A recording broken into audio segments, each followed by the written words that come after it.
কেন স্যার? তোমাদের খাতা দেখে তো আমার ইতিহাসই ভুলে যাওয়ার জোগাড়। কি ভুল লিখেছি স্যার? না, তুমি সব ঠিক লিখেছো। আমি প্রশ্ন করেছিলাম বাবরের মৃত্যুর পর সিংহাসনে কে বসেছিল, আর তুমি লিখেছো যিনিই বসুন না কেন তার একটু দেখে বসা উচিত ছিল।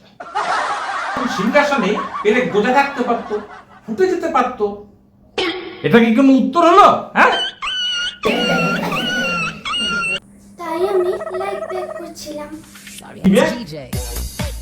লাই ওটার উপর দিয়ে সাইকেল, বাঘের সাথে গান।